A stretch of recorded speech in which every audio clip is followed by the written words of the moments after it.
Talata ay 20.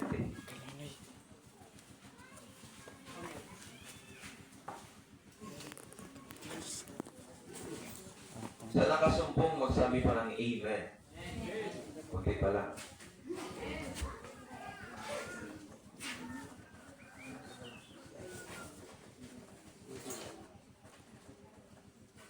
Salamat din sa Panginoon. Kasama natin ang iba nating mga kabataan na kasama na karanigo. Si Brother Philip, si Brother Julian. Wala si Alas ngayon, pero naman makasama natin si Julian. Isaiah chapter 5 verse 20. Kawawa kayo mga baligtad ng isip. Sabi sa kata mo, hindi ikaw yan. Hindi ikaw yan. Hindi ikaw yan. Maunawa natin na hindi tayo ito. Tuloy natin. Kawawa kayo mga baligtad ng isip. Ang mabuting gawa ay minamasama. Hindi tayo.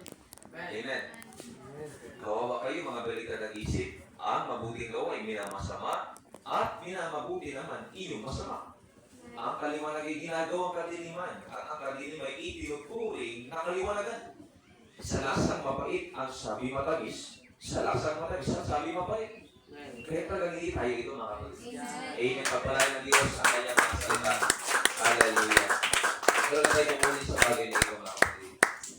Bago ko sabihin yung pamagat tayo mga isang daling manalangin mga kapatid. Hallelujah. Dakilang Diyos. Lagi po ako nananalangin, Panginoon. Na ang iyong kapangyarihan ang mahayag, Panginoon, hindi po kami sarili. Gamitin mo lamang akong instrumento, daluyan sa umaga ito. Upang kung ano man ang mensahe mo na nais parating sa aking mga kapatid, ay malaya po maiparating sa kanilang buhay. Mausap ka, Panginoon. Habang ako pinagsasalita na iyong mga salita, Panginoon. Buksan mo kanilang puso. Buksan mo kanilang isipan. Malayang dumalay ang conviction ng Holy Ghost, Panginoon, sa aming kalagitnaan. At ikaw na po ang bahala sa mga natitira pang oras na doon ay ito. Magsilbi itong kalakasan sa mga nanghihina. Magsilbi itong patnubay sa mga nawawala ng direksyon. Magsilbi itong gabay sa bawat isa. Mula kabataan namin, Tatay, Panginoon. Sa ilang kami nagtitiwa tumaas, kayo na po bahala sa aming pong buhay sa mga oras ito. Sa magawa ng kaaway, Panginoon, ay nais namin alisan ang karapatan ng Diyos. In the name of Jesus. Kasi may antok, pagod, kuyat na pwedeng makahadlang upang kami hindi makapanginig ng maayos. Kung ibigay po kami, Panginoon, na isang maalwan na pagpipon, kahit mainit ang panahon, Lord, bigay po kami ng maayos na pakiramdam, Panginoon. Salamat po. Hallelujah. Ikaw na po bahala, Panginoon. Sa akin ang preparasyon, sa iyo ang revelation, Panginoon. In the name of Jesus. Amen. Amen. Hallelujah. Para na Panginoon. Pinamasin natin po na ating buhay, mga Panginoon. Para ng Diyos.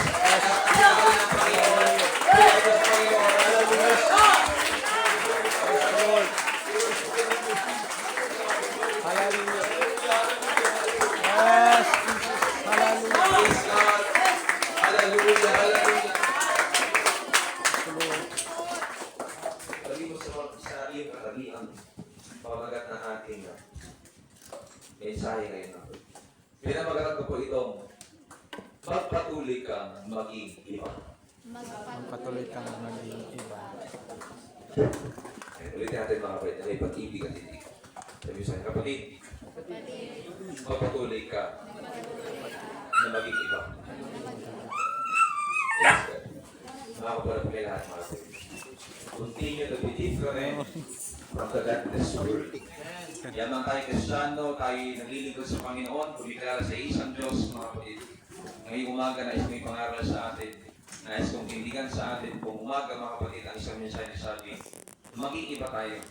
Magpatuloy tayo maging iba mula sa mundong hindi kumikilala sa Diyos, mga kapatid. Pagay na kanyang maseta, ang kanyang mensahe. Last week ay atin pong napag-usapan, atin pong narinig ang pangaral na sila ng ating Panginoon na dahil sa gubog ng ating Panginoon Jesus tayo po ay dinabos. Tayo po ay naging malinis, mga kapatid, sa harapan ng ating pong Panginoon dahil sa gubog ng ating Diyos. At dahil sa gubog ng ating Panginoon sa pamamagitan ng ating pagsampalatay sa kanyang pangalan ay nagkaroon po tayo ng kaligtasan, mga kapatid. Amen? At ikaw at ako ay binilang na mga anak ng Diyos sa mga kapatid. Sabi ng 1:12 ng Juan, yung mga nagsasampalatay sa kanyang pangalan tayo ay anak ng Diyos, hindi na lamang sa pagkalita, kundi anak ng Diyos sa katulusan, mga kapatid. Kaya napakabuti ng ating Panginoon. At yan ang kayo tinawag ng Diyos sa ganitong paglilingkod. Tayo ay iniimbitahan ng Panginoon na maging iba. Hindi pa iba-iba, kundi talagang maging stick na iba. Meron tayong dapat sariling pagkakakilanlan o identity bilang isang Kristiyano. Sa mga kapatid, ang sabi ng Roma, Kapitulo 12, talatang 2, huwag kayong makiayos sa takbo ng sanlibutan, kundi mag-iba tayo sa pamamagitan ng pagbabago ng ating pag-isip upang ating maunawaan kung ano ang lubos at ganap na nakalulugod sa ating Panginoon. Amen? Ikaw at ako, kapatid, ay tinawag ng ating Panginoon upang maging iba sa takbo ng sanlibutan ito. Ang sistema ng mundo ay iba sa sistema ng ating Panginoon Jesus. Magkaiba ang patakaran, magkaiba ang pamamalakad ng mundong ito na ating pinagisnan sa paniniwala ng ating Panginoong Jesus na tinuturo sa atin, mga kapatid. Kasi sa mundo, kung gusto mong maging dakila, ay kailangan makipagunahan. Pero sa Diyos, sabi niya sa kanyang mga alagad, kung sino mag-ibig na nais o nais na maging dakila, siya muna ay magpakababa o maging alipin. Ang sabi ng mundo, pag ginawan ka ng masama, gantihan mo. Ang sabi ng Panginoon, sinasabi ko sa inyo, ibigin niyo ang inyong kaaway. Ipanalangin ninyo ang mga nagsisipag-usig sa inyo.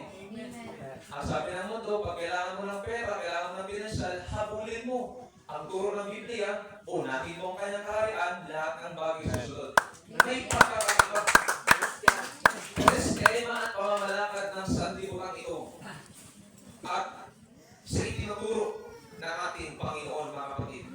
Maging sa ating paglilingkod ay nais ng ating Panginoon na tayo po ay maging kakaiba.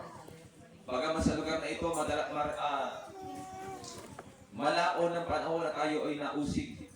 Na tayo, mga kapatid, ay napintasan dahil sa ating paglilingkod o sa ating pananampalataya na parang kakaiba nung una. Kasi nga naman tayo ay mga apostoliko nga ng pagdaan ng ating Panginoon, tayo ay may pagpupuri, tayo ay tumatalon, tayo ay sumisigaw, mga kapatid, tayo ay natataas ng ating kamay, tayo ay naiiyak sa biyaya ng ating Panginoon. So sa paningin man ng ibang tao, tayo, mga kapatid, ay parang naging iba at parang kakaiba. Pero sa paningin ng Panginoon, ito ang kaluguran sa kanyang paningin. At ito ang nais ng Panginoon sa ating pong buhay. Kaya na kahit magmukha po tayo nasisiraan ng bait sa harapan ng maraming tao, hindi po tayo dapat magtaka sa ating paglilingkod. Hindi po tayo dapat manibago sa ating paglilingkod sapagkat ito ang unang itinuro ng ating Panginoon. Ang mga propeta, maging ang kanyang mga apostol, ay ito ang sinaligan ng kanilang paglilingkod. Kaya bago pa man natin itong gawin, nagawa na nila. Amen. Ipinagpatuloy na lang natin. Kaya lang, malaon ng panahon, mga kapatid, na iba lang ang turo, na iba lang ang aral, mga kapatid, dahil sa ibang interpretasyon.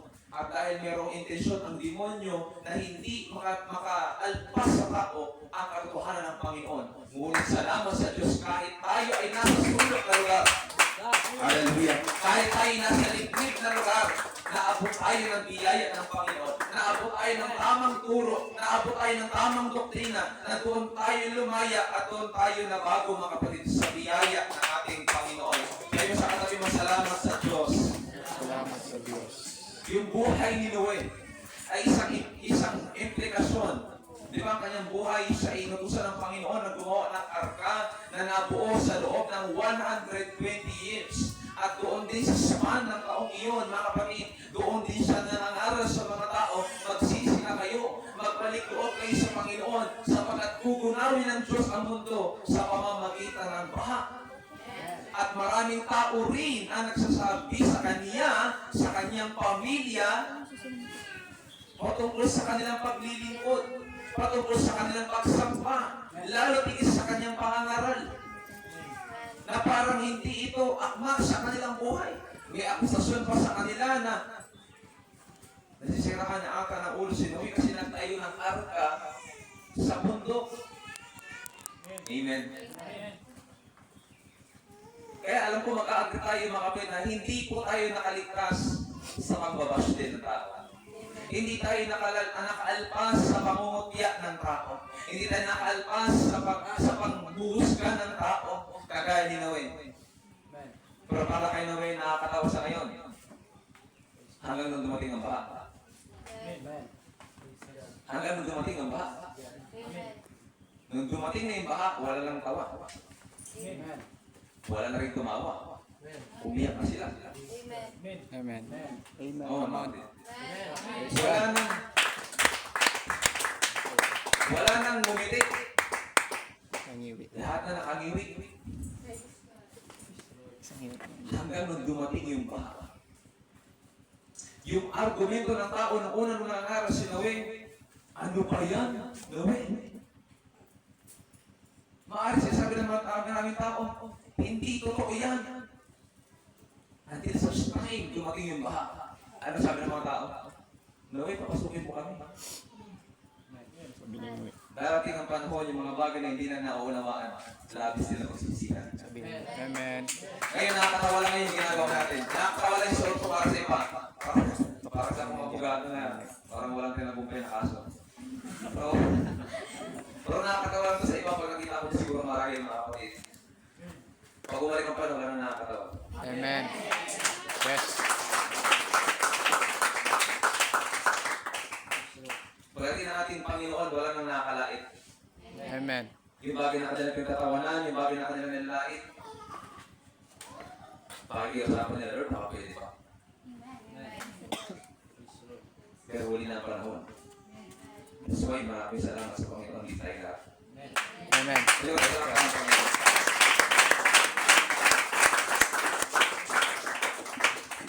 Sa pamamagitan ng salita ng ating Panginoon, mga kapatid, pinag-iingat tayo ng Diyos. Laban sa takbo ng sanlibutan ito, mga kapatid. Laban sa anumang taktika ng kaaway, sa taktika ng taong ginagamit ngayon. Ang tao kasi ngayon, practical na. Pag inaya mo sa simbahan, nasasabihin ng maraming tao, may bigas ba dyan? Nasasabihin ng maraming tao, may pera ba dyan? Pero kung maunawaan lang nila, mga kapatid, higit pa sa pera ang kayang ibigay ng Diyos. Higit pa sa kasikatan ang kayang ibigay ng Panginoon. Amen. Higit sa karamihan ng Come on. buhay ang kayang Hallelujah. ibigay ng Panginoon. Buhay na walang kasikatan ang kayang ibigay ng Diyos. Amen. Yung kahit mamatay na yung tao, yung kahit wala na yung tao, mga kapatid, Praise yung God. kanyang buhay kasama ng Diyos, yung kanyang buhay kasama ng ating Panginoon, doon sa kanyang paraiso. Amen. Hallelujah. Kung maunawaan na ng tao, mga kapatid, yung ginagawa natin, masasabi nila mga kapatid na talagang tayo ay pinagpala ng ating Panginoon. Patindi po na patindi ang pambabaloktot ng kaisipan ng tao sa mundong ito.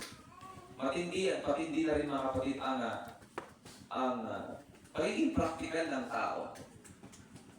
Anong ilang mga sinasabi sa atin ng mga tao, mga kapatid, na kami maniniwala, maganda naman ang buhay namin.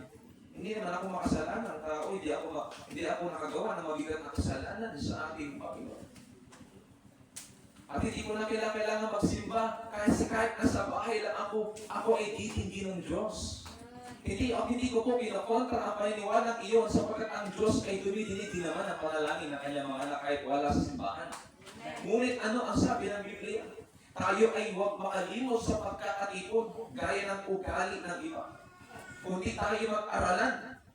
So, ibig sabihin, hinahanap ng Panginoon, hindi lang pagtawag sa Kanya. Merong fellowship. Kailangan ng tao maaralan. Kailangan ng tao maturuan ng salita ng Panginoon sa church, hindi sa bahay. Ako natin mga kapatid. Kaya ito yung gusto natin ipaglaban, ito yung gusto natin ipagtanggol mga kapatid. Kung bakit tayo nagsisimba tuwing araw ng linggo, kasi hindi lang po tayo dito nagpupuri, hindi lang tayo magpasalamat, kundi tayo ay nag-aaralan ngayong malapit na ang pagbabalik ng Diyos. May aralan tungkol sa complaint matters, may aralan patungkol sa pagbabalik ng ating Panginoon mga kapatid, at magiging iba natin bilang isang Kristiyano. Amen. Medyo natatawa lang ako ng konti kasi may mga kapatiran tayo na kasama na hindi natin kasama noon mga kapatid na kaya tawanan tayo kasama natin ngayon. Amen. God.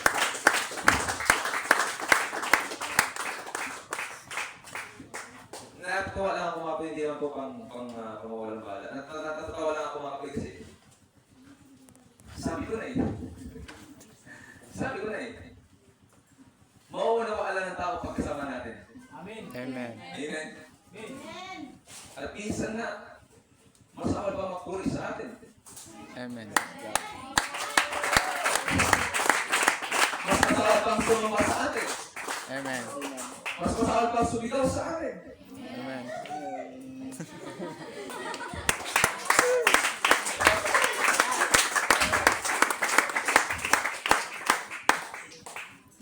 umiyak din kagaya natin. Amen. Mas matagal pang umiyak sa atin. Praise God. Hallelujah.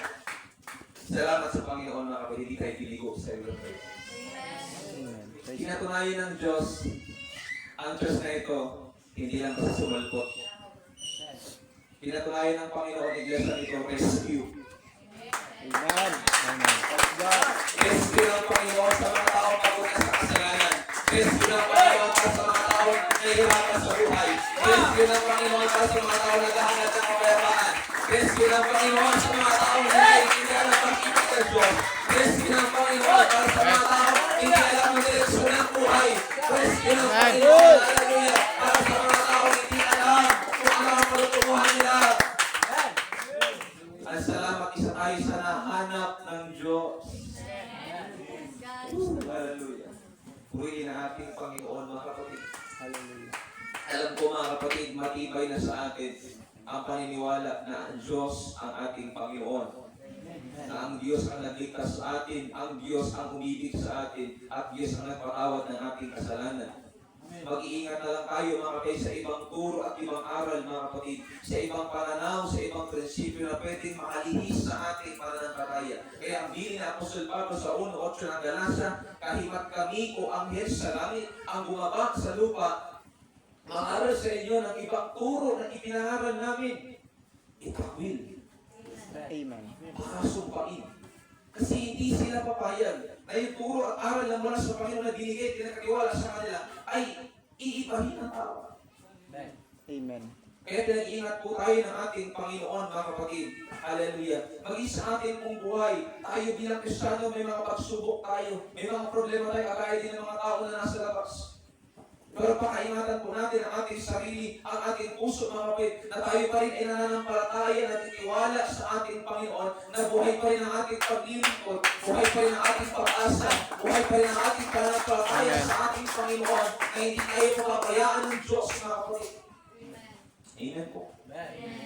Pwede ba sabihin natin sa ating katabi, sa iyong katabi, magpatuloy ka, kapatid. Magpatuloy ka kapatid. Kung isihin mo siya, magpatuloy ka, kapatid. Magpatuloy ka kapatid. Hallelujah.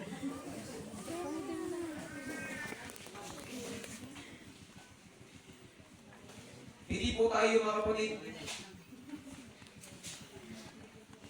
naniniwala, maging ako hindi ako naniniwala na ang Biblia ang papasunurin ng tao. Amen. Na parang yung gusto lang ng tao mga kapatid mula sa salita ng Diyos, yun yung masusunod. Naniniwala ako, ang Biblia ang dapat natin sinusundan. Amen. Ang dapat nasundan ng tao. Kaya sabi ni David sa Awit chapter 1:19, ang salita mo'y ilawan, walang headlight na nakalagay sa likod. Amen. Ang headlight nasa harapan. Kasi tatanglawan niya yung susunod mong dadaanan. Yun nasa harapan. Kaya dapat ang Biblia ang masunod sa buhay ng isang tao, sa buhay ng isang Kristiyano. Hindi yung Biblia ang papasunurin niya. Ang turo ng Biblia, magpakatibay tayo, magpatuloy tayo, maglingkod tayo sa ating Panginoon, at yun ang nais ng Panginoon sa ating ministeryo, sa ating tungkulin, sa gawain ng ating Panginoon, yun ang ating gawin. At ang nais ng Panginoon, unahin natin ang kanyang kaharian, ang kanyang katwiran, pahalagahan natin ang kanyang gawain, yun ang ating sundin bilang isang Kristiyano na sumusunod sa salita ng ating Panginoon. Amen? Hindi tayo susunod sa opinyon ng tao. Hindi tayo susunod sa opinyon ng iba. Susunod tayo sa sinabi ng ating Panginoon. Hindi tayo maniniwala sa sasabihin ng ibang tao, mga kapatid, na lihis sa turo ng Biblia. Kundi kung ano sinasabi ng Biblia ay sa nating pangahawakan at sa nating pangangatawanan. Amen? Kaya mga kapatid, alam mo tayo, naglilingkod sa lugar na ito, na napakarami pa rin tao hindi pa nakakilala ng totoo sa ating Panginoon. Ingatan natin ang ating sarili. Balikan natin kung ano sinasabi ng Biblia at ito ang panghawakan natin, mga kapatid. Kaya nga, lalo tigit kapag ikaw ay babad sa salita ng ating Panginoon, ako naniniwala kahit anong sabihin sa iyo, kahit anong ibato sa iyo, fix sa puso mo na ito ang salita ng Diyos na pinangahawakan mo at ito ang salita ng Panginoon na iyong tinatahak. Amen. Ano ang sabi ng ating Panginoon, mga kapatid, sa Kawikaan chapter 3 verse 6? Sa lahat ng iyong gawain, siya ngay alalahanin upang ikaw ay patnubayan sa iyong mga tatahakin. Alam ko marami tayong problema. Na kahit minsan yung mga problema natin, mga kapit, ay bunga rin ng ating sariling desisyon. Na kung bakit nagkaroon tayo ng problema ay dahil din sa atin pong sarili. Pero kahit may mga problema tayo, may mga problema kayo, mga kapatid, may mga pagsubok tayo pinanggagalingan o may tayo pagsubok na pinagdadaanan sa ating Panginoon, alalahanin pa rin natin ang Diyos. Wala kasi ibang magdadirect ng buhay natin, ang Diyos. Amen. Kung tayo lang ang magdidirekta ng ating buhay, mapakahamak po tayo. Kasi sabi rin ng Kawikaan chapter 14, may daan na tila matuwid sa harapan ng tao, parang okay, parang tama. Pero ang dulo noon, kapahamakan.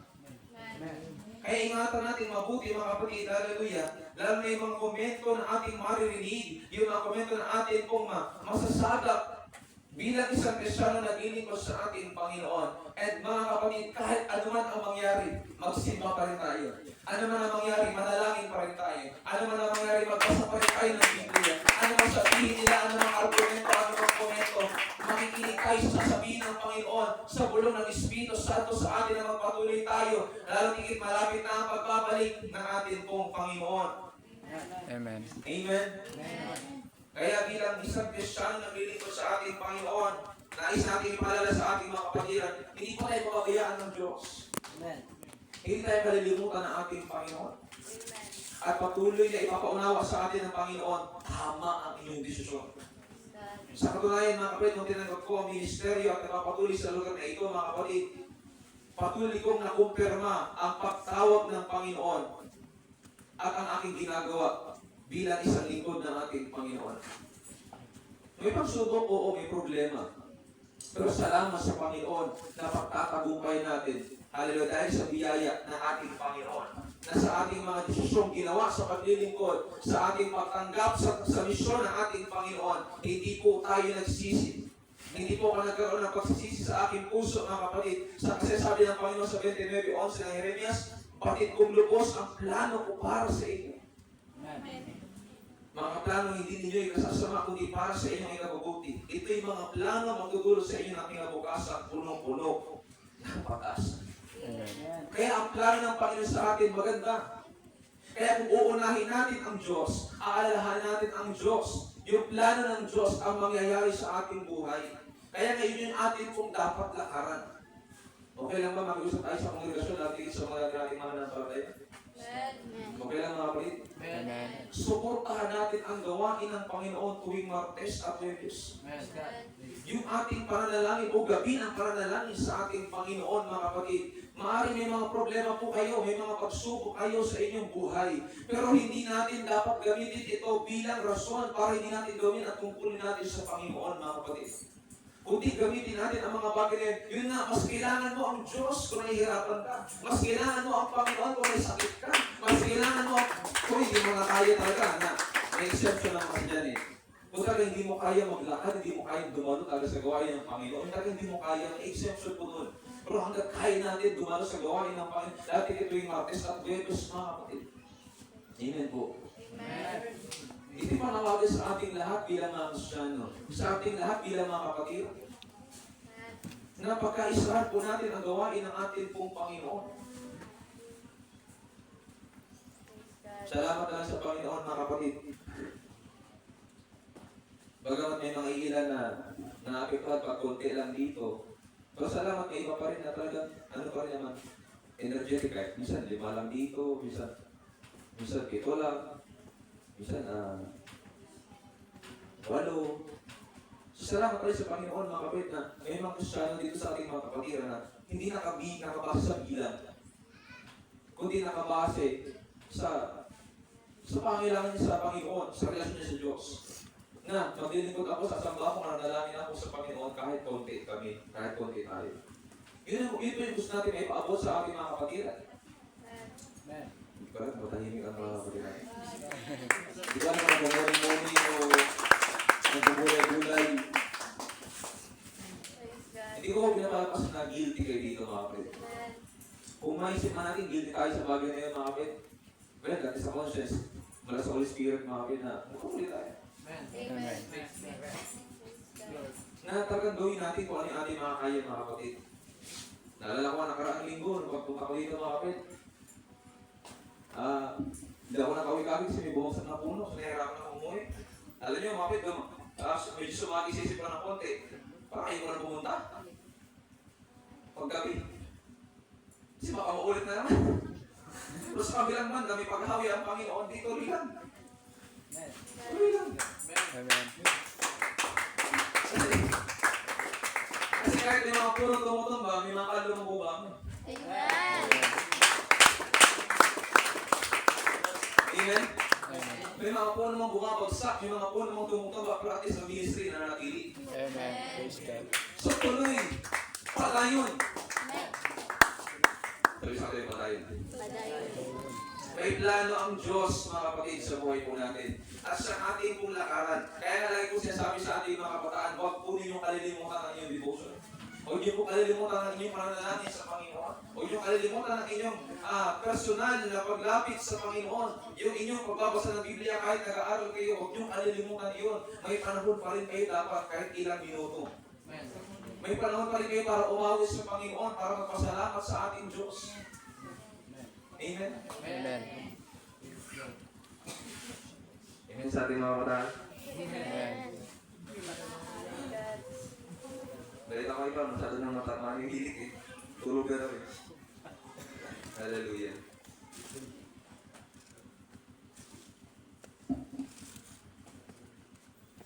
Isa na natatawa ko si Pinapagano. Meron daw nauna dun sa site na kanilang pinagkalausan. Yung iba daw, ano pa? Parang ayaw akong pumunta. Ay iba naman daw parang gusto pumunta na parang hindi. Sabi ko, tuloy lang sa Panginoon. Kasi hindi tayo pwede ko kayaan ang bagay na ito. At lagi ko tinuturo sa atin, mga na hindi tayo dapat nakadepende sa ating kasama. Amen. Dapat nakadepende tayo mga sa ating relasyon sa Diyos. Amen. Kasi kung depende sa kasama mo, yung kasama mo, mamatayan. Amen. Mamatayan. Paano ko namatay na yung bukas? Okay kayo magsasali sa akin kasi ako pwede na ako mamatay bukas. Amen. Huwag ko naman. Ang punto ko ito, pwedeng bukas, hindi ko siguro may buhay pa ako. Amen. Kaya na lagi ko sinasabi, magsapaglilingkuran sa Panginoon, hindi tayo sa bawat isa, even sa buhay ng mag-asawa, paglingkod kayo sa Panginoon, mga kapatid, dahil may relasyon kayo sa Diyos. Maglingkod kayo sa Panginoon dahil may relasyon kayo sa Panginoon, hindi dahil lang sa kasama nyo. Kasi kahit yung sasandalan mo kasama, mangangalig din yan. Amen. Amen? Kahit tao yan, malakas, malaki ang katawan niyan. Oo, mag-experienceado na. Mangangali din yan. Kaya hinihiling sa atin ng Panginoon, gaya sabi ng Panginoon ng ating Apostol Pablo, 2:12 ng Pilipos, na inyong gawin ang inyong sariling pagkaligtas. Amen. Amen. Yung pagpapatuloy na hindi nakasalali sa kasama, pwede papapatuloy na yung relasyon sa Diyos. Kahit ano man o sino man, magpapatuloy ako sa Panginoon. Magpapagamit ako sa Panginoon. Amen. Maglilingkod ako sa Diyos. Yun yung hinihingi sa atin ng ating Panginoon, mga kapatid. At ang pangako naman ng Panginoon sa atin, hindi niya tayo pababayaan. Dahil na pag pinili mo ang gawain ng Diyos, pinili mo ang katwiran ng ating Panginoon, hindi kanya pababayaan. Hindi kanya pagkukulangin. Ano pangako niya mga kapatid sa Awit chapter 37 verse 23-24, ang gabay ng tao sa kanyang paglakad ay itong si Yahweh. Kung nais magmaligtas sa gawain niya ang Diyos na nagagalak, kahit na mapuwan, siya ay babangon, pagkat si Yahweh sa kanya ay tutulong. Ano pangako ng Panginoon sa atin? Kaya hindi po tayo mababayaan ng Diyos. Kahit nga mabuwal po tayo, ikaw ang tayo ng Panginoon. Kasi ayaw ng Diyos sumuko tayo. Ayaw ng Diyos kalimutan lang natin ang ating paglilingkod sa Kanya. Ayaw ng Panginoon ibaliwala na natin ang ating pananampalataya. Bagkos, ang nais ng Panginoon, lumaban tayo. Kasi kung may Diyos na lumalaban sa atin, bakit tayo may nakailangan sumuko? Kung may Diyos na lumalaban sa atin, bakit tayo nakapagod? Ako na ito na yung naisip ko ng Panginoon. Willing siya tumulong sa atin. Kahit na mabuwal kayo sa atin, ibabangon kayo ng Panginoon. Dahil ang Diyos ang ating katulong. Nakaya sa mundong ito, napin sa kunayan, nakaya sa mundong ito ay matindi ang kainaan nararanasan ng mga kapatiran. Pwede ba may honest ba ito kung sabing nahihina siya? Praise the Lord. Parang nagkaas na naman. Honest ba tayo, mga kapatid, tayo nangihinas ba? Nagpatayo?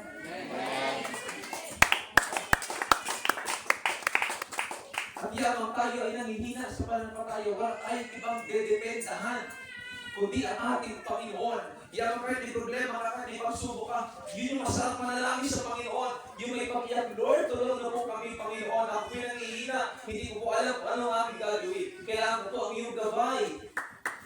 Madalas kasi ang nangyayari sa atin bilang Kristiyano, pag tayo ay nakakaramdam ng kahinaan, umaagwat tayo sa Diyos.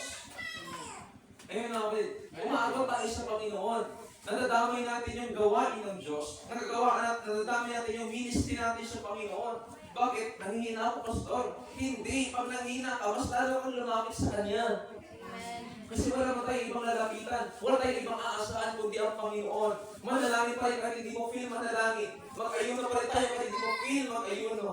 Amen. Magbasa tayo ng Biblia kahit hindi natin feel magbasa ng Biblia. Kasi kung yung kahinaan, manatiling kahinaan, ang dulo niyan pagbagsak. Puro yung kahinaan, kaya sabi niya sa tablet, 1 Corinthians chapter 9, yung biyaya mo sapat sa akin. Kasi kung kailan ako mahina, doon ako malakas. Dahil sa biyaya mo, Panginoon.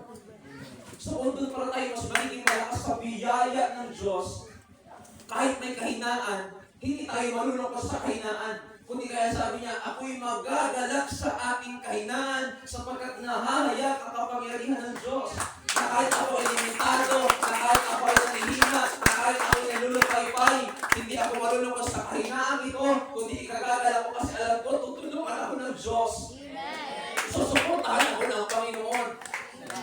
Sa mga nakasaksi dito, mga nung namin, nakitayo po ang iglesia ito at nagpatuloy tayo mga kapatid. Matindi ang ating pinagdaanan. Amen. Ako na po bilang pastor kung sabi sa atin, yes, napakatindi ang ating pinagdaanan. Mula na nagpatuloy, nung doon pa nagsimula hanggang sa nagpatuloy sa gawain ito, matindi ang ating pinagdaanan. Hindi ito biro. Kaya sabi ko sa ating mga kapatiran, kung nakikita ng ibang tao yung success ng ating ministry dito mga kapatid, kung titignan nila ito, parang, ayun na, wow, grabe. Sabi na marami na nagsisimba. Sabi na pala, may mga naniniwala sa ating parangaral, sa ating pagkuturo, may mga nawakumbinsi. At parang sabi naman namin, praise God. Amen. At siguro masabi natin, salamat sa Panginoon. But behind the scene,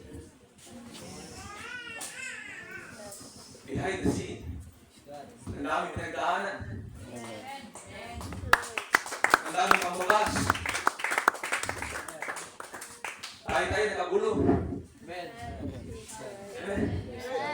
Tayo nakagulo. Tayo nagkaproblema. Tayo nagkaroon ng pagsubok na halos parang hindi natin malabanan kahit naliligo tayo sa Panginoon. Kahit nababasa tayo ng kanyang mga salita. Kahit nag-aayon tayo mga kapatid. And behind the scene, yung nasa likod ng success, yung nasa likod ng dami ng kapatiran ito, yung nasa likod ng gandang ministry na ito, behind the scene. Hindi matatawaran ng lahat. Behind the scene, hindi madali ang lahat. Yung tipong kulang ka sa tulog. Maghahanda ang music team ng awitin. Mahirapan, mapuputol ang kwerdas, aalpas ang generator, mapuputol yung iyong choir para makapag-produce sa magandang awitin na nakaka-bless. May ilan nag-aayuno pa, naglalaan ng oras, naglalaan ng panalangin, pag-Lord sa Panginoon, bilang sumita, Lord, gamitin mo kami, Panginoon. Ang iglesia, pagkain mo pagkalari, Lord. Ang iglesia, pagkain mo kilos, sa amin, Lord, Panginoon. Sa aming pagkawi, sa aming pagkutong. Maramdaman na tao, hindi kami galing. Kundi ang iwan na itig, Panginoon, behind the scene. Behind the scene. Ang hirap. Yung araw-araw mo pipiliin kumayod para sa paglilingkod sa Panginoon kahit nagtatrabaho ka, kahit nag-aaral ka. Behind the scene. Praise God. Pero dahil sa Diyos,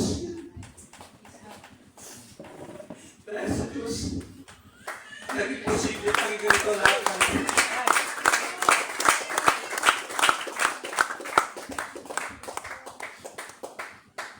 sa kabila ng lahat ng yun, hindi hindi naging madali ang lahat. At para sa amin, bilang part ng music team, hindi nagiging madali linggo-linggo. Sa akin bilang pastor, hindi nagiging madali ang lahat. Pupunta ka, alis ka sa bahay, maliwanag, uwi ka, gabing-gabi na. Behind the scene. So dahil mahal ko ang Diyos, inuuna ko ang Panginoon. Hallelujah to God, be all the glory. Ito ang atin kong tinatatnan, mga kapatid. Pero yun lang sa scenario yun, behind the scene, talagang magpaisip ka, Lord, magpapatuloy pa ba kami? Magpapatuloy pa ba ako, Diyos? Pero salamat sa Panginoon sa kanyang biyaya, mga kapatid. Tunay na hindi po tayo pinababayaan ng Diyos. Hindi tayo pinasalimutan ng Panginoon. Ang kanyang biyaya ay sakana sa ating buhay, mga kapatid. Kaya Jesus, na ko sinasabi sa inyo, hindi tayo walang hirap na nasa sa buhay ko. Magpatuloy tayo. Ilaban nyo yung gawain ng Panginoon. Ilaban nyo yung katwiran ng Diyos, mga kapatid.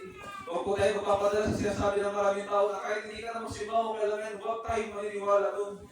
Kahit hindi ka na manalangin sa Panginoon, mahal ka ng Diyos, huwag tayo maniniwala doon, mga kapatid. Hindi sinasabi nila sa sinabi niya na nung una pa. Doon lang tayo maniniwala, doon lang tayo makukumbinsi, mga kapatid. Amen? Amen. Palapanin ang malakas ang ating Panginoon.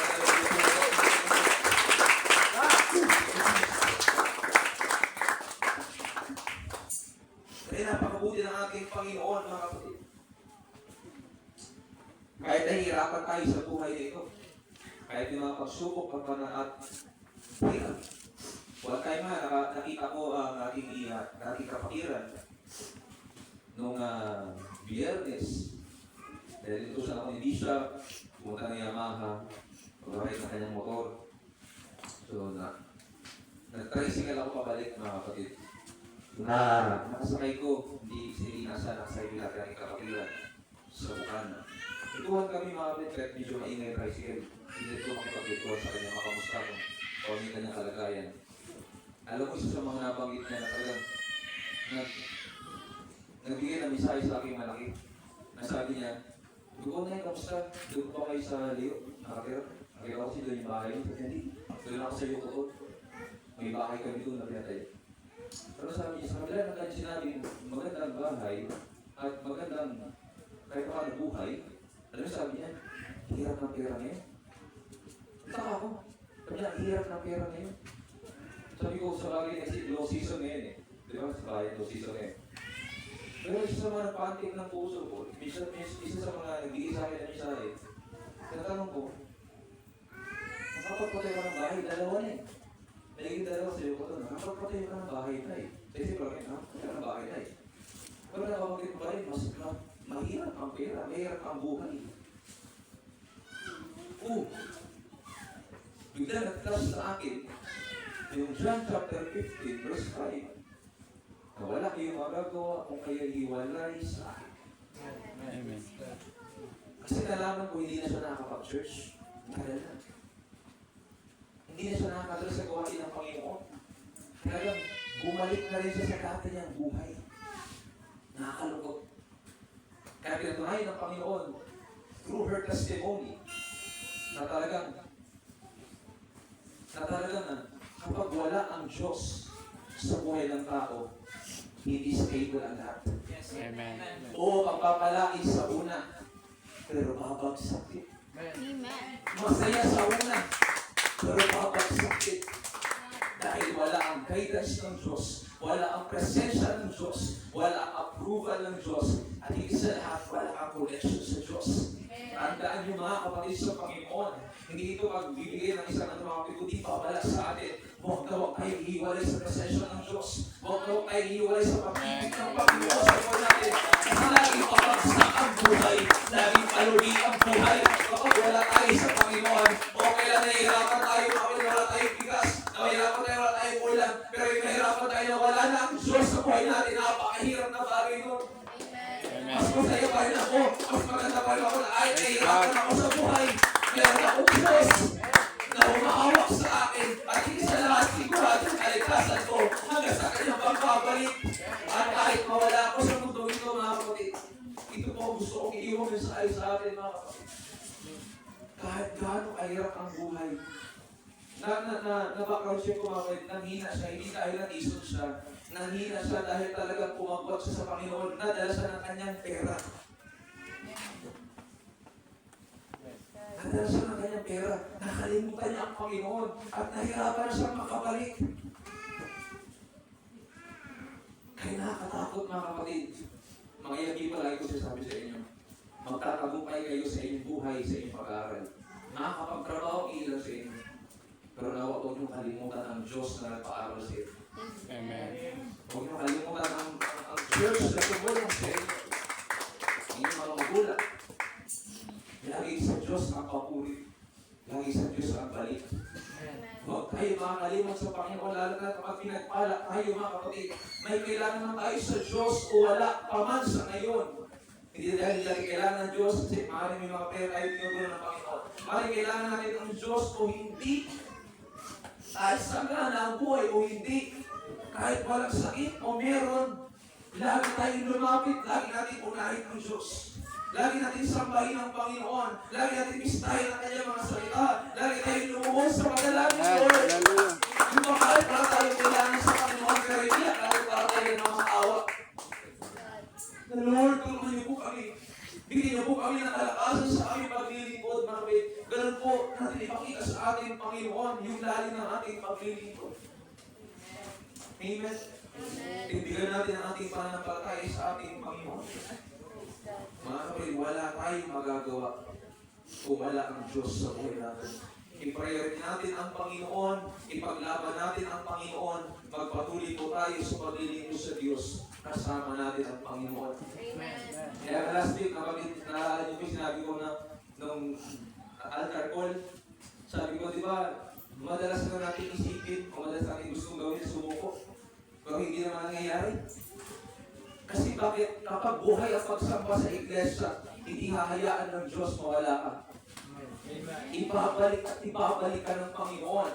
Makukumbisi ang puso mo, kakausapin ka ng Panginoon, anak, magpatuloy ka. Anak, manangan ka. Anak, manindigan ka sa apiran, sa tama. Bumangon ka, anak. Ibabangon ka. Naalala niyo Acts chapter 2. Hallelujah. Naalala niyo Acts chapter 2 verse 4. Napuspos ang mga alagad. At simula magsalita ng iba't ibang wika ay sa kaloob ng Espiritu Santo. And verse 46.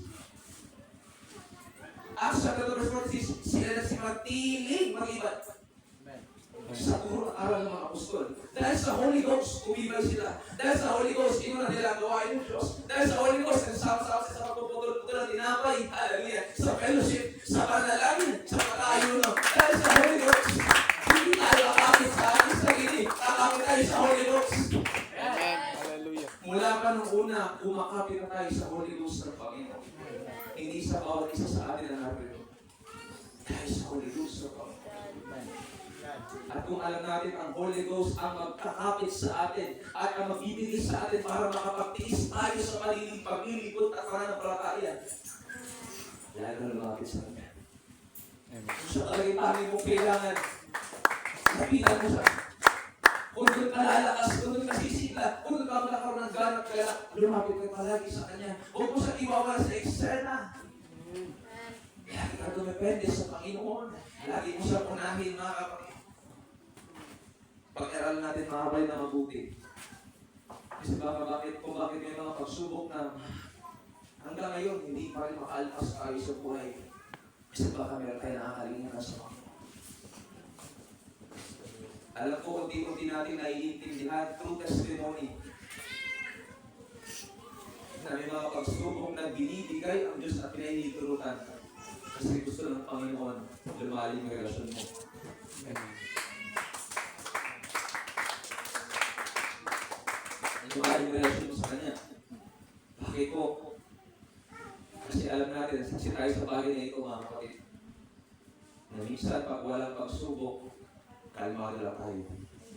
Amen. Maaaring nasisimpa rin tayo. Pero baka wala na yung pag-ibig na malalim sa Panginoon. Maaaring nananalangin pa rin tayo.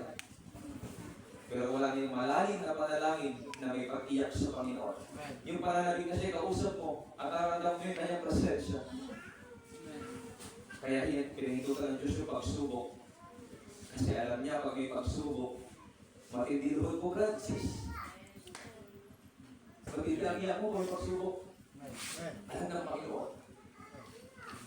Kaya pinahitutan ng Diyos yung mga pagsubok minsan. Kasi alam niya, dyan tayo nalalim.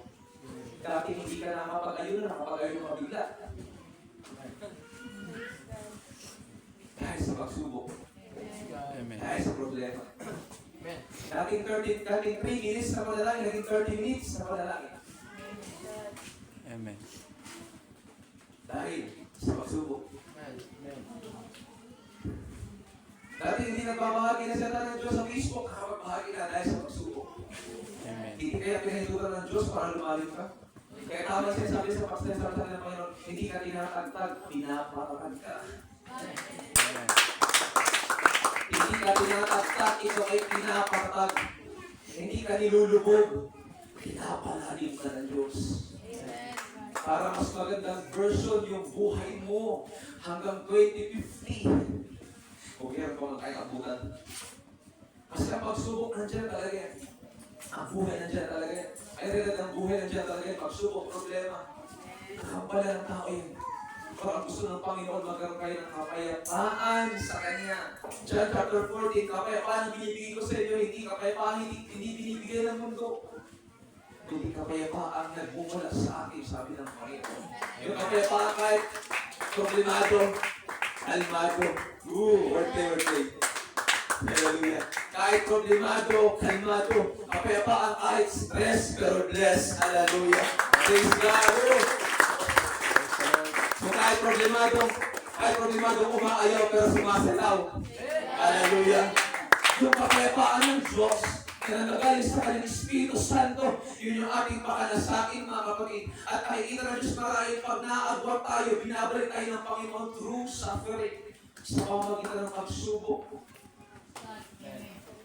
Kasi minsan baka nakakalimot tayo sa Panginoon. At yun na ang nakaparaan ng Diyos para mailapit tayo. Pansin niyo kung testimony ngayon, pag may pagsubok, hindi pa rin sisimula. Grabe na niyan, di ba? Bakit? Malalim pinanguhugutan mo yun. Amen? Kasi nga nahabag ang Diyos sa'yo, naramdaman mo ang pag-ibig ng Panginoon, lumalim ka ngayon. So hindi aksidente ang pagsubok na yan, hindi aksidente ang karamdamang yan, hindi aksidente ang kawalan ng pinasya na yan.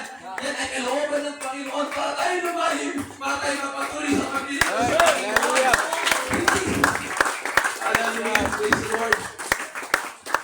Hindi nagkataon na yung mga anak mo ay pasaway. Niloob yan ng Panginoon para lalo ka mabigyan ng pasensya na mahaba. Hallelujah. Ang lahat ay sa kapahintulutan ng Diyos. Pero hindi ibigay ng Diyos kung hindi natin kaya. At nagawa siya ng paraan para tayo ay makatakas sa akin. Kaya ang encouragement ng Panginoon, palagi, inulit ko mga kapatid, huwag natin pababayaan ang gawain ng Panginoon. Hindi lamang po ang araw ng linggo, kundi kahit hindi po tayo nakikita-kita. Doon kasi nakikita ng Diyos kung ano ka bilang Kristyano at sino ka pag hindi na tayo nakikita-kita tuwing araw ng linggo. Kung tayo pa ba yung tipong nagbabasa pa rin ng Biblia kahit wala ang pastor at kahit wala ang leader, kahit wala ang kapatiran, tayo pa ba yung tipo ng Kristyano lumalapit sa Panginoon kahit wala tayong kailangan, kahit wala tayong problema mabigat na pinagdadaanan. Doon makikita ng Diyos. At kung makita ng Panginoon, medyo umaagad ka, huwag kang sumama ang loob mo kapatid. Nilalapit ka ng Panginoon.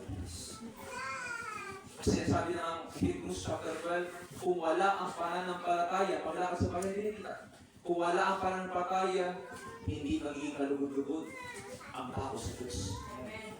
Doon lang malulugot ang Diyos sa taong namubuhay at lumalakas sa pananampalataya. So hindi intensyon ng Diyos saktan tayo, hindi intensyon ng Diyos pahirapan tayo. Kaya sabi ko kayo na may mga problema dahil bunga ng ating sariling posisyon, bunga ng ating sariling gawain. At magkaiba ang problema sa pagsubok. Ang pagsubok, ito talaga i-test ng Diyos. Mabait ka man o hindi. Nagsisimba ka man o hindi, ito i-test ng Panginoon para ikaw ay tumatag. At ang kainaman sa Kristiyanong may testing, may blessing, Amen. Amen. may pagpapala ang Panginoon.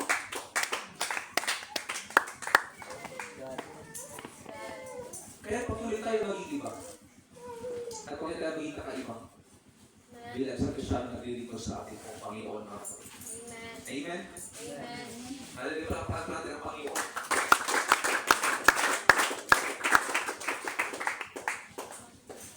Kaya mga kapatid, mga kabataan, makasalamat kayo sa Panginoon. Hindi natin binibida ang iglesia nito. Kundi magpasalamat kayo sa Panginoon, dinala kayo sa tamang direksyon. Amen. Sa tamang lugar. Na doon nyo maramdaman ang inyong pag-ibig sa inyo ng Panginoon. Kaya yakapin niyo ito, yung people, mga kapatid, yakapin niyo ito. Ipagpasalamat niyo sa Panginoon na Lord, salamat inilitan kami sa simbahan, hindi sa ibang lugar. Na hindi ko kasiyahan, hindi ko kagalakan sa Panginoon. Magpatuloy kayo, dahil sa mga babating mga kabataan, yakapin niyo yung buhay paglilingkod sa Panginoon. Iiwan kayo ng mga barkada niyo. Iiwan kayo ng mga kaibigan niyo. Sa kasiyahan lang makasama kayo pero pag kayo iiwan na kayo. Pero si Jesus hindi kayo iiwan. Hindi kayo iiwan kailanman. Hindi niya kayo iiwan kahit kailan. Nandito kayo dahil sa biyaya ng Panginoon, dahil mahal kayo ng Panginoon. Inibig kayo ng Panginoon, dalangin ko yakapin niyo. Willing kami tulungan kayo kasama ng ibang kapatid at mga kapatid ng mga kaaligan. Willing kami tumulong kayo niyo mga kapatid, yakapin niyo lang. Tutulungan namin kayo, gagawin namin ang aming mga kaya para unahin niyo ang Panginoon, pag-ulipro niyo ang Panginoon, para ibigin niyo ang Panginoon. Tutulungan namin kayo, gagawin namin ang aming bahagi, pero hiningi namin na yung participation. At kung kayo ay pinakausap ng Panginoon, yung lahat ng kansin mo na nararamdaman niyo, huwag pigilan. Sundin niyo ang kalooban ng Panginoon. Amen. At sa ating mga kapatid, bilang magaling ang dilingkod sa lugar na ito, kuha natin ang biyaya ng Diyos na naranasan natin, pag-ibig ng Panginoon na naramdaman natin, ang biyaya ng kapalan ng Panginoon na sumaatin sa buhay natin bilang mga Kristiyano, mga kapatid, pilihan natin ang Panginoon. Huwag natin pilihan ang labahan. Pilihan natin ang Diyos na nabigyan ng damit. Hallelujah. Hallelujah. Amen. Dito naman ako salamat ang mga sa Panginoon na ako illustration lang yun. Pero dito naman ako salamat ako sa Panginoon. Kada rin ko nagsisimba. So far wala pa naman ako nakita mga kayo na nagsimba dahil hindi nagsimba dahil naglaba. Wala pa naman ako nakita na gusto ko na naglalaba pero pag-linggo talagang siya sa atin. Pwede ko yung para.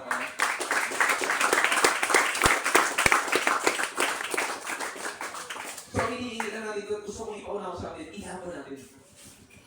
Wala namang problema eh. Nag-ano naman tayo, sumusunod naman tayo. Pero gusto ng Diyos, sumunod ka na nagpapatuloy. Sumunod ka na may katapatan. Hindi lang yung isang linggo, susunod, tapos susunod na linggo, hindi na. Hindi gano'n. Ang buhay Kristiyan, hindi ka lang napaglilito sa Panginoon. Araw-araw itong sakripisyo. Araw-araw mong pipiliin, mamuhay na kalugod-lugod sa Panginoon. Amen, mga kapatid. Mahirap ito. Kaya nga, mayroon tayong rescue. Amen. May presensya ng Diyos na ibinigay sa atin, mga kapatid. Natutulong sa ating kailangan. Kaya maglingkod tayo sa Diyos ng wagas hanggang wagas. Amen. Dumating man ang pagbabalik ng Panginoon, sama-sama tayo. Walang maiiwan. Na pinapriority ang gawain ng Panginoon at pinahalagahan ang gawain ng Diyos sa kanyang buhay. Piliin natin kung ano ang nais ng Panginoon sa buhay natin. Huling talata, Isaiah chapter 30 verse 21. Saan man kayo pumaling sa kaliwa o sa kanan, maririnig ninyo ang kanyang tinig na nagsasabi, ito ang daan. Dito kayo lumakad. Ultra family, ito ang daan. Dito kayo lumakad. Mga anak ni nanay, mga apo ni nanay, ito ang daan. Dito kayo lumakad. Vidores family, Torres family, ito ang daan. Dito kayo lumakad. Abina family, ito ang daan. Dito kayo lumakad. Kaya people na makasama namin ngayon, ito ang daan. Dito kayo lumakad. Amen. So, Delia family, ito ang daan. Dito kayo lumakad. Delia family, ito ang daan. Dito kayo lumakad. God, So, hallelujah. family, ito ang daan. Dito kayo lumakad. Nangyayari naman yung handa. Pagano family, ito ang daan. Sa inyong lakaran, mga kapatid. Amen. Hallelujah. Hindi itong church na naging daan. Si Kristo na siyang daan. Amen. Praise Lord. Dito tayo manatili. Dito tayo maglingkod. Dito tayo lumapit. Dito tayo sumampalataya sa Panginoon. Dito tayo abutan ng Diyos ng kanyang pagbabalik at abutan ng ating kamatayan. Amen. Sabi ng Panginoon, sa gawing kanan man kayo pumunta o gawing kaliwa, maririnig niyo ang tinig ng Diyos na sabi, ito ang daan. Ito kayo lumakad. Sa daan nais ng Diyos, sa direksyon na nais ng ating Panginoon. Dalain ko sa Panginoon, masunod natin ang kalooban ng Panginoon. Yung kanyang tinig na sabi, mga anak, ito ang daan. Dito kayo lumakad. Mahirap daan sa daan na yun. Ang sabi ng Biblia, makipot yung daan na yun ng ating tinataha at konti lang ang nakakapasok. Kaya napansin niyo, konti lang tayo ngayon. At konti pa lang tayo sa ngayon. Amen. Kasi medyo may kahirapan talaga pumasok sa makipot na pintuan. Amen. Pero ang sabi ng Panginoon, doon sa pumasok sa makipot na pintuan, doon yung buhay na wala. Amen. Amen. Kaya dito ang daan. Dito kayo lalakad. Kaya binabahagi na natin sa mga tao sa labas. Kasama namin si Jesus na daan na siya yung dapat lakaran. Hindi natin binibita ang simbahan, hindi natin binibita ang ating iglesia. Binibita natin ang Diyos na naging daan sa buhay natin